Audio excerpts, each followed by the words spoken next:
You've tuned into The Mountain Gardener with your host, Ken Lain. Gardening, it can be challenging, but with these simple insider tips, you'll reap huge rewards. Now, let's tune into today's Mountain Gardener with Ken and Lisa. Now, roses are actually making a comeback. And so we are starting to have roses come to the garden center, and they are in bloom. Some, not all, some. They're all growing. And we've got different varieties. So there's ground cover roses. It's called carpet roses. There's shrub roses. These are old fashioned. I just want something in the landscape that blooms nonstop without any care. They might not be the most fragrant. They might not be the biggest, but there's so many of them. You can look at them all the way across. They are in color. Butterflies, hummingbirds, love them. Those are shrub roses. Then you've got the ones your grandparents grew, your hybrid teas, your floribundas, long stem roses. You've got climbing roses. You've got English roses. There's a lot of varieties. These are the ones that are fragrant, magical colors. These are the ones that are the rose of the year. And we've got all those. And then you've got your specialty kind of things. These would be tree roses, different sizes. I really put your English peonies or English roses in that category because they're so unique.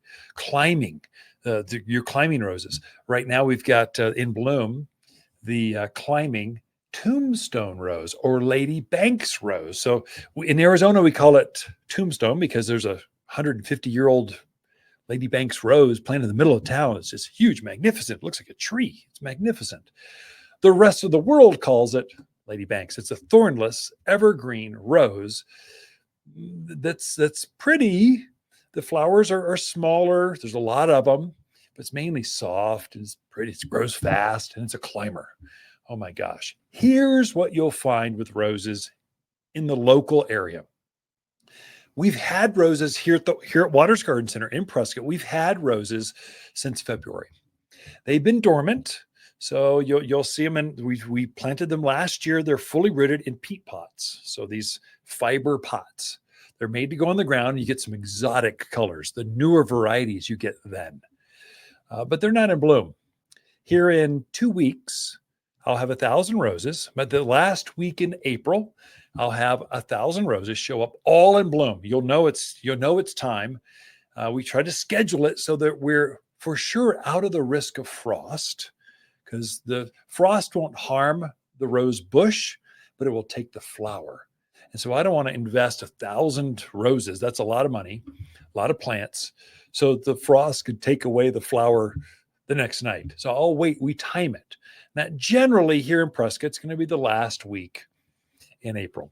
There'll be a lot of them. Every color, every shape, every size, every fragrance. If you're thinking about a rose, that's the time because you can touch and smell and see how it really reacts to your color palette, how it smells to you. You get to be right there. It's kind of a fun time. If you're into roses, it's the time. Before that, we've got quite a few roses now, not as many, but they're starting to show up. Lots of shrub roses, lots of carpet roses, some climbing roses, all the Lady Banks roses. This is the time. So you're sliding into the rose season. And so we'll feature those here. I'll let you all know. I'm sure we're going to have Instagram, Facebook. We're going to have a YouTube feed on, hey, all the roses are here. Let me show you my favorite. That whole thing that we do as retailers or as gardeners, we just get excited when the rose truck comes. It's exciting.